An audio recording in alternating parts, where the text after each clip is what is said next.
नमस्कार। हम संस्कृत साहित्य और शास्त्रीय संगीत के विषय में बात कर रहे थे, तो आज इसी विषय को आगे लेते हुए हम कुछ और जानकारियां आपको बताएंगे। जैसे कि मैंने बताया कि संस्कृत साहित्य जो है वो अपने आप में इतना विस्तृत है, वहां से कुछ भी चीज, कोई भी हम स्तुति कहें, कोई भी स्तोत्र कहें या संस्कृत का कोई भी श्लोक कहें, उसको जब हम शास्त्रीय संगीत में निबद्ध करते हैं तो उसका जो एक असर आता है या उसका एक भाव जो उत्पन्न होता है वो कई गुना बढ़ जाता है। किसी भी चीज को हम यदि किसी कविता को भी लेते हैं तो कविता को यदि हम सिर्फ उसका वाचन करके या उसको हम सिर्फ पढ़ के, जो हम इंग्लिश में कहते हैं रिसाइट करना, उसको यदि हम इस प्रकार से बोलें तो उसका वो एक बात तो आती है कवि के मुख से, लेकिन यदि उसको गा के और प्रस्तुत किया जाए तो उसका जो भाव होता है वो और भी सुंदर तरीके से निखर कर हमारे सामने आता है। तो जहां तक शास्त्रीय संगीत की बात है, शास्त्रीय रागों की बात है, उसमें संस्कृत साहित्य को बहुत सुंदर तरीके से जो है निबद्ध किया जा सकता है।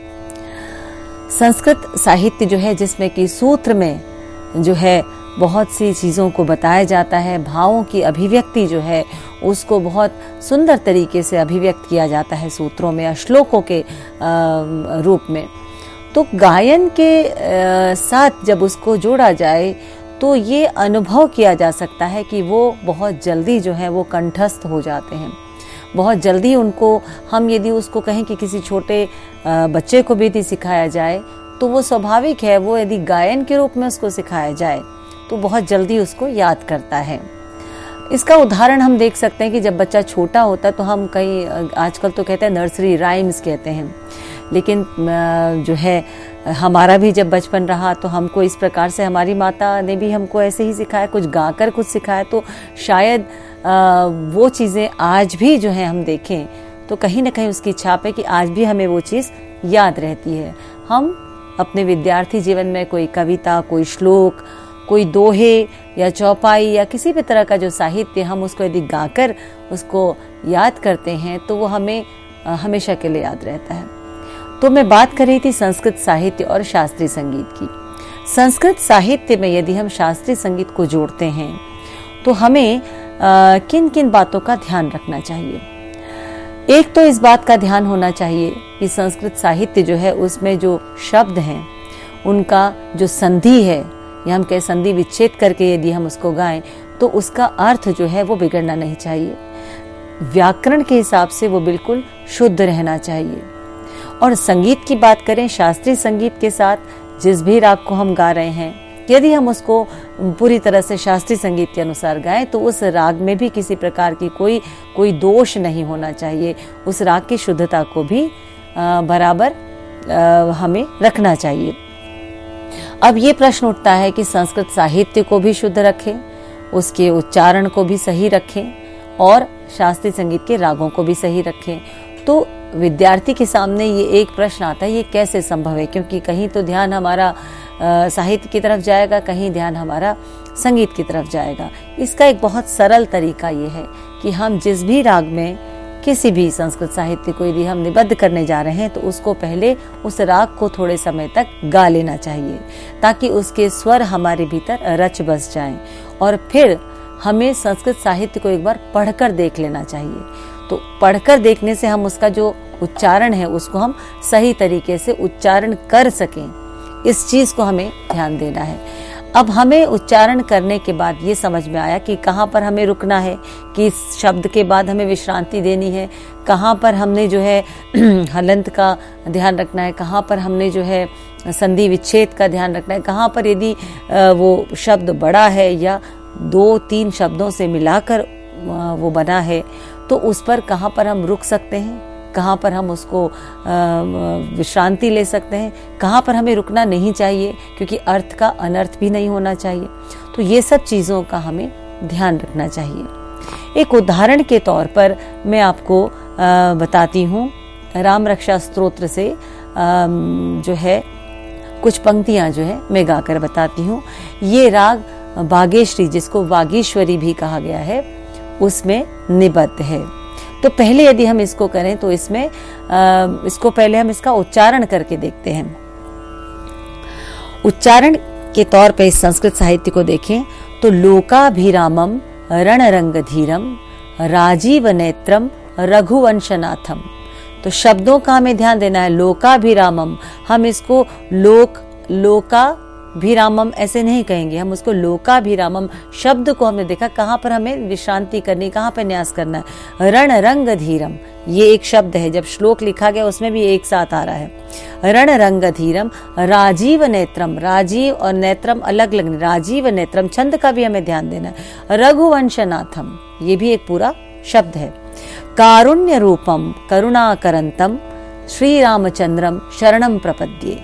तो जो उच्चारण है वो भी स्पष्ट होना चाहिए। संस्कृत में उच्चारण जो है वो बहुत मायने रखता है, क्योंकि यदि हम उच्चारण सही नहीं रखेंगे तो शब्द कहीं ना कहीं हम उसको दबा लेंगे, या संगीत के भाषा में कहते हैं कि शब्दों को चबा लिया, तो इसका मतलब शब्द का सही उच्चारण जो है वो नहीं किया गया। वो अंदर ही अंदर कहीं हमने सोचा कि हमने उस शब्द को बोल दिया है, उच्चारित कर लिया, लेकिन वो सुनने वाले को वो नहीं सुनाई दिया। तो इसलिए उच्चारण बहुत जरूरी है। मनोजवम मारुत तुल्य वेगम, मनोजवम मारुत तुल्य वेगम जितेंद्रियम बुद्धिमताम वरिष्ठम। अब जितेंद्रियम बुद्धिमताम नहीं होगा, जितेंद्रियम बुद्धिमताम वरिष्ठम। तो इसका विशेष ध्यान देना कि मात्रा जो आ रही है उसको उसी तरीके से प्रोनाउंस करना है। वातात्मजम वानर यूथ मुख्यम, वातात्मजम वानर यूथ मुख्यम श्री रामदूतम शरणम प्रपद्ये, श्री रामदूतम शरणम प्रपद्ये। तो ये इसका अर्थ भी मैं आपको बताऊं कि मैं उस श्री रामदूत को अपने मस्तक से प्रणाम करता हूं। श्री रामदूत का अर्थ किससे है आगे पता चलता है।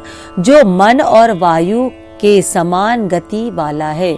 मन की गति और वायु की गति कभी नापी नहीं जा सकती। मन जो है अभी यहाँ बैठा हुआ है स्टूडियो में, और इसी समय वो श्रीनगर की वादियों में भी जा सकता है। मन जो है अभी यहाँ पर है और आपकी किसी संगीत सभा में भी जा सकता है। मन है, मन को केंद्रित, इसीलिए कहा था मन को केंद्रित करिए, मन पर काबू पाइए, मन पर वश होना चाहिए। शब्द हम सारे शब्दों को सुनते हैं। तो कहने का मतलब मन की जो उसकी चाल है, मन की जो एक उसका जो वेग है, उसको कोई नाप नहीं सकता, उसका कोई अद्वितीय जिसे कहा जाए। इसी प्रकार वायु का भी जो वेग है, उसकी जो गति है, वो भी बिल्कुल अद्वितीय जिसे कहा जाए। मैं उस श्री राम दूत को अपने मस्तक से प्रणाम करता हूं, जो मन और वायु के समान गति वाला है, जिसने इंद्रियों पर काबू पा लिया है, जो समस्त बुद्धिमानों में श्रेष्ठ है, जो वायु पुत्र है और जो वानर सेना का प्रमुख है, जो वायु पुत्र है और जो वानर सेना का प्रमुख है। तो स्वाभाविक है कि हम रामदूत यानी श्री हनुमान जी के विषय में हम यहाँ पर बता रहे हैं, उनके गुणों के बारे में बता रहे हैं। तो राम रक्षा स्तोत्र में ये जो पंक्तियां आती हैं, ये जो श्लोक आते हैं, ये हनुमान जी की स्तुति है या उनको उनके विषय में बताया गया है। तो इसके जो ये संस्कृत का जो साहित्य, इसका मैंने जैसे कहा कि पहले राग को किया जाए, फिर संस्कृत साहित्य का उच्चारण किया जाए, फिर उसके अर्थ को समझा जाए कि उसका अर्थ क्या है। बिना अर्थ को समझे यदि हम कहेंगे तो शायद वो भाव की उत्पत्ति जो है उतनी खूबसूरत तरीके से नहीं होगी। किसी भी चीज़ का यदि हम अर्थ समझ लें तो हम उसको कहीं ना कहीं अपने मस्तिष्क में इमेजिन करना शुरू कर देते हैं। उस कल्पना या एक चित्र हमारी आंखों के सामने आता है, ये हमारे मस्तिष्क में घूमने लगता है और हम उसके अनुसार जो है हम उसको रागबद्ध करें, उसको निबद्ध किया जाए, तो वो भाव जो है बहुत सुंदर तरीके से अभिव्यक्त हो सकता है। यदि हमें किसी चीज़ का अर्थ ही नहीं पता है तो हम उसको गा तो रहे हैं, कहीं ना कहीं हम शायद उस उच्चारण में भी कहीं ना कहीं हम गलत हो सकते हैं, या हमारे अंदर वो रस की कमी होगी, उस भाव की कमी होगी, वो अभिव्यक्ति। अब जब हमें ये पता है कि ये श्री हनुमान जी की के विषय में उनकी स्तुति है, जो राम रक्षा स्तोत्र का एक भाग है। तो हम स्वाभाविक है कि मन से भी हम जो है उनके प्रति समर्पित होंगे, उनको हम प्रणाम करेंगे या उस तरह के भाव हमारे हृदय में जागृत होंगे। तो अब यहाँ पर इसको हम राग बागेश्वरी में निबद्ध करके इसको गाते हैं। तो पहले हम थोड़ा सा राग का थोड़ा विस्तार करेंगे ताकि राग हमारे मन मस्तिष्क में जो है वो घूमने लगे। किसी भी चीज़ को जब कंपोजिशन किया जाता है, अक्सर लोग कहते हैं कि ये संगीत इन्होंने दिया, संगीत म्यूजिक ये कंपोज किया, तो ऐसे ही नहीं होता कि वो सीधे उठ के उन्होंने बैठे और हारमोनियम या कीबोर्ड या तानपुरा किसी से या गा कर उसको कंपोज किया। उसको थोड़ा बहुत पहले उसको मनन करना पड़ता है, उसको थोड़ा अभ्यास करना पड़ता है, तभी एक उच्च कोटि की कोई भी कृति जो है वो बनकर सामने आती है। तो हम इसको राग बागेश्वरी राग या राग बागेश्वरी जिसे कहा जाए उसमें हम इसको निबद्ध करके देखते हैं। एक बार हम थोड़ा सा राग का चलन देखेंगे और फिर हम इसको निबद्ध करेंगे। हम इसको झपताल में जो है इसको गाएंगे।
దని సాగ మదని సానిద మపద గ మగ మగరే సా ని సానిద మదని దని दसा।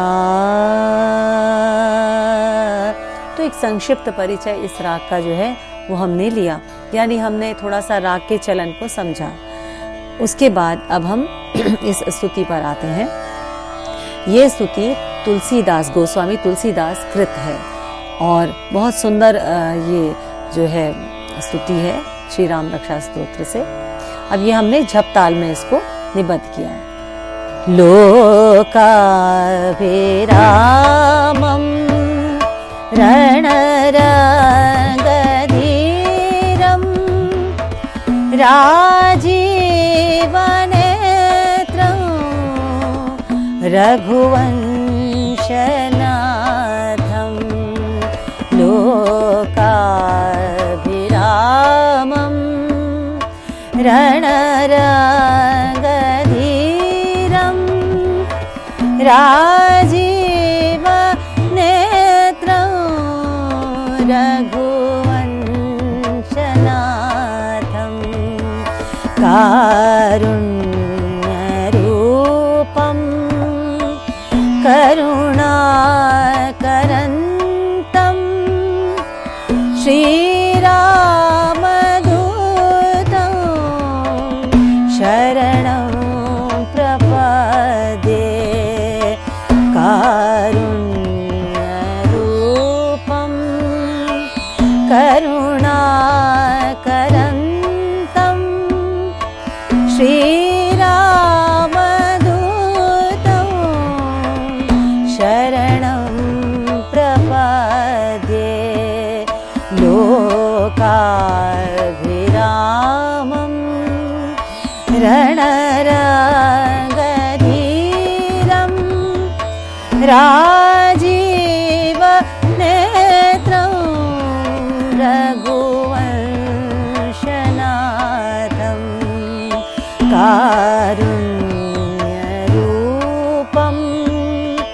करुणाकरन्तं श्रीरामदूतं शरणं प्रपद्ये श्रीरामचन्द्रं शरणं प्रपद्ये लोकाभिरामम्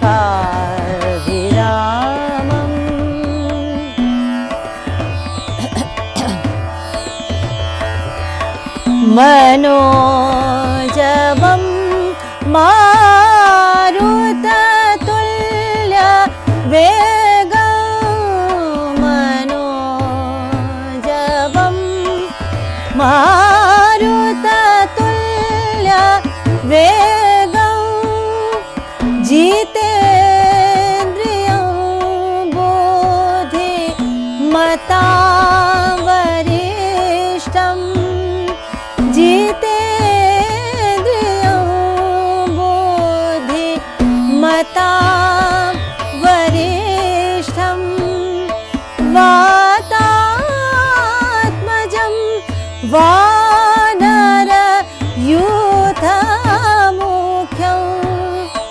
वातात्मजं वानरयूथमुख्यं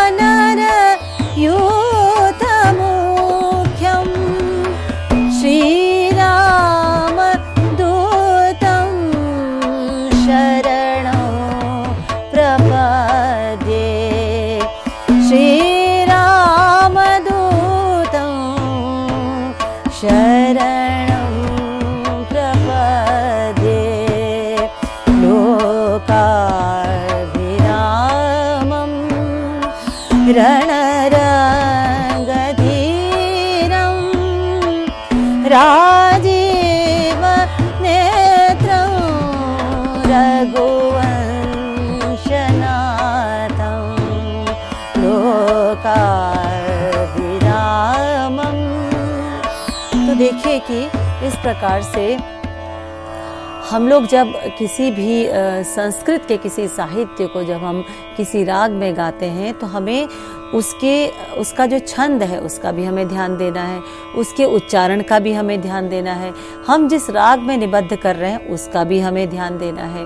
तो ये कुछ बातें हैं जो बहुत महत्वपूर्ण है। और यदि हम उसके छंद का ध्यान रखते हुए हम यदि हिंदुस्तानी शास्त्रीय संगीत के ताल की बात करते हैं तो ये भी देखना है कि जिस ताल में हम उसे निबद्ध करने जा रहे हैं क्या वो ताल में सही बैठ रहा है कि नहीं, कोई ऐसा शब्द तो नहीं है, कोई ऐसा अक्षर तो नहीं है, कोई ऐसी विश्रांति तो नहीं है जो कहीं ना कहीं जो है उसके अर्थ को जो है वो बिगाड़ रही है या उसके उच्चारण को बिगाड़ रही है। तो इसका विशेष तौर पे ध्यान देने की बात है।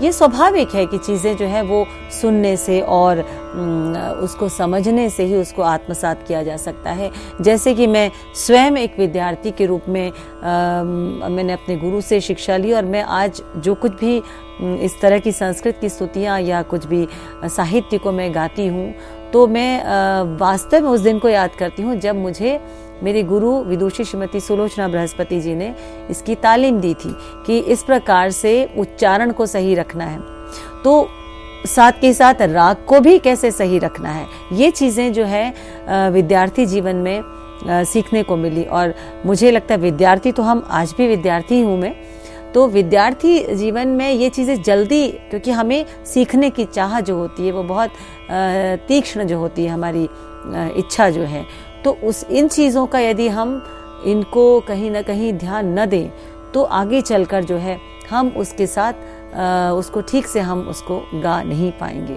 तो जैसे मैंने कहा कि किसी भी राग में आप निबद्ध करना चाहें तो उसको निबद्ध कर सकते हैं। जैसे और भी मैं आपको उदाहरण अभी बताऊंगी।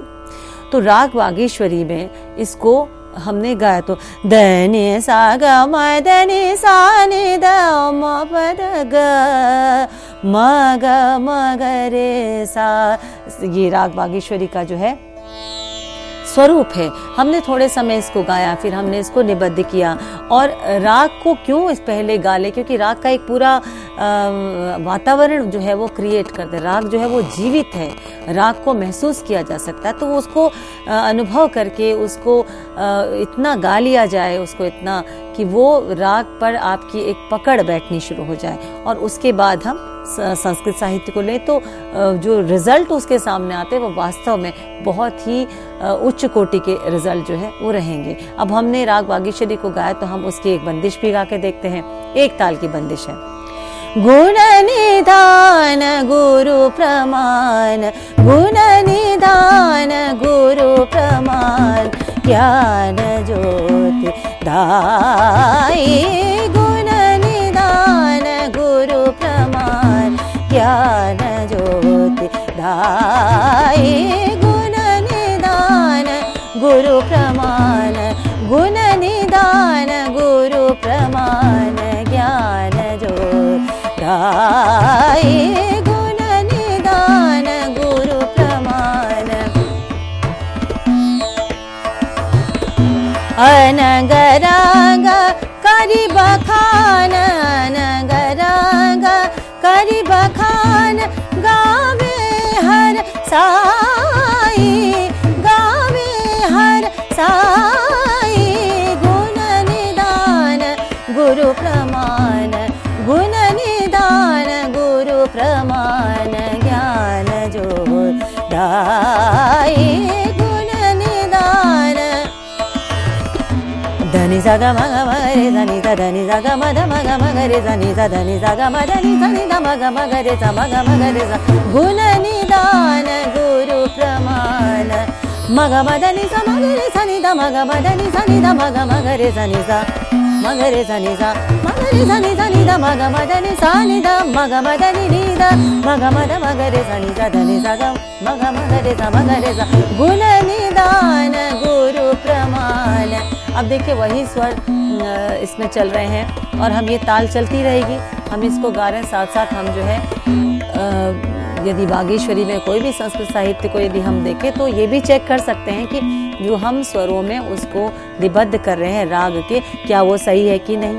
यदि हम शुद्ध रूप से शास्त्रीय राग में उसको कर रहे हैं तो हमने ये भी चेक रखना है कि उस श्लोक को गाते हुए हम कहीं ऐसा तो नहीं कि राग से कहीं और चले जा रहे हैं। यदि हमने उसमें कोई स्वर शुद्ध कर दिया तो राग बदल गया, ये भी हमें बहुत ध्यान से इसको करना है। यदि हम उसको शास्त्रीय संगीत के अनुसार उसको हम निबद्ध कर रहे हैं, यदि हम उसको सुगम संगीत की तरह करते तो हो सकता है कि ये चेंज हो जाए, वहाँ पर तो क्षम्य है, क्योंकि सुगम संगीत में कहीं ना कहीं यदि हम एक राग पर टिक्के ना करें, कोई और कुछ कोई हमें धुन अच्छी लगी उसको लेकर करें तो वो वहाँ पर उसकी वो विशेषता है तो उसको लेके वो हो सकता है। तो यहाँ पर हम देखें कि हमने जो शास्त्रीय संगीत के अनुसार के तो राग का हमने बराबर ध्यान रखा है, साहित्य का बराबर ध्यान रखा है, और इस प्रकार से जो उसका भाव आया है वो बहुत सुंदर तरीके से अभिव्यक्त किया जा सकता है।